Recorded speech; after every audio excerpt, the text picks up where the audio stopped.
आप देख रहे हैं संविधान और कानून SK लाइव न्यूज। का समावेश जिसमें होता है वही सच्चा और ईमानदार पत्रकार होता है।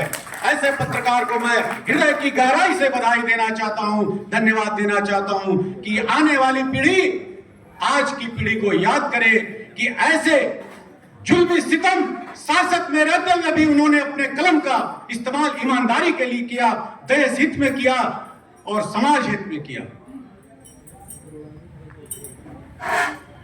आज हमें वह दिन याद होता है जब हमारे हिंदुस्तान में ब्रिटिश शासक थी। ब्रिटिश शासक में भी हमारे पत्रकार भाइयों को उत्पीड़न का सामना करना पड़ा, उनके प्रेसों को जला दिया जाता था, उनके जेलों में डाला जाता था। आज वह दिन याद करिए, आप अपने पूर्वजों की कही हुई बातों को याद करिए कि पत्रकार की भूमिका हमारे आजादी में कितनी रही है, हमें जगाने का काम करती थी और आज उस पर प्रश्न चिन्ह लग रहा है। हमें बड़ा ही दुख होता है कि हमारे निष्पक्ष पत्रकारिता को भी आज बदनाम करके रख दिया गया है चंद लोगों के द्वारा। आज भी आप उदाहरण देखें, सत्य क्रांति पार्टी सत्य के नाम से स्थापित की गई है कि जितने दबे कुचले बेसहारा बेगुनाह जो सताए जाते हैं, इन सब के उत्थान के लिए सत्य क्रांति पार्टी यह कार्य कर रही है और देश को भ्रष्टाचार मुक्त करने के लिए सत्य क्रांति पार्टी का एक ही उद्देश्य है, भ्रष्टाचार मुक्त हो देश। अच्छा, आने वाला विधानसभा चुनाव है, बहुत जल्द होने वाला है, 26 के लास्ट तक 27 के फर्स्ट में होगा। क्या मुद्दाएं लेके आप उसमें आएंगे और क्या आपका भी है कि आप चुनाव लड़ेंगे या फिर चुनाव को लेके कुछ मुद्दाओं को लेके आपकी पार्टी आएगी? सत्य क्रांति पार्टी की स्थापना 28 नवंबर 2016 को हुई।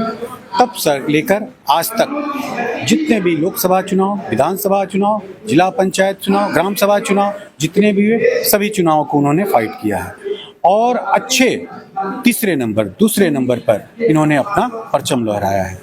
ग्राम सभा चुनाव, पिछले चुनाव में पार्टी के कई जिला पंचायत सदस्य हैं, प्रधान हैं, BDC हैं। आने वाले आगामी चुनाव में भी सत्य क्रांति पार्टी मजबूती से अपने उम्मीदवार को खड़ा करेगी और भ्रष्टाचार हमारा मुख्य मुद्दा है। गरीबी, बेरोजगारी को दूर करने का यह जो सत्य क्रांति पार्टी ने संकल्प लिया है, इसे आज नहीं तो कल यह कर ही रही। दूसरा मेरा आखिरी प्रश्न आपसे है कि आज गोरखपुर के पूरे जनपद को यार जो है 5वां स्थापना दिवस राष्ट्रीय पत्रकार संघ का जो हो रहा है, उसको लेके क्या कहना चाहेंगे आप खुद और अपनी पार्टी से क्या संदेश देना चाहेंगे पूरे जनपद वासियों को, पूरे प्रदेश वासियों को? राष्ट्रीय पत्रकार संघ भारत के जितने भी राष्ट्रीय मेंबर हैं, चाहे पत्रकार हैं, ग्राम सभा से आते हैं, जिले से आते हैं, प्रदेश से आते हैं, दूसरे स्टेट से आते हैं, मैं सभी को बधाई देना चाहता हूं जिन्होंने अपने कर्तव्य निष्ठा से, ईमानदारी से आज 5वां स्थापना दिवस समारोह कर रहे हैं। मैं इनसे उम्मीद भी करता हूं जो एक सही पत्रकारिता, अभी आपने सुना होगा मंच पर, मैंने पत्रकारिता के 5 सूत्र दिए हैं। अगर वह 5 सूत्र का पालन करते हैं तो उस पत्रकार को कोई रोक नहीं सकता। वो एक योद्धा होता है। योद्धा कभी हारता नहीं, पत्रकार कभी हारेगा नहीं। अब पत्रकार का ना ही कभी किसी से डरता है और न डरा है। सत्य क्रांति पार्टी उम्मीद करती है राष्ट्रीय पत्रकार संघ भारत से कि वो अपने ईमानदारी और निष्ठा और अपने कौशल के आधार पर समाज को एकत्रित करे और देश को भ्रष्टाचार मुक्त से बचाए और देश में शासन लाने की।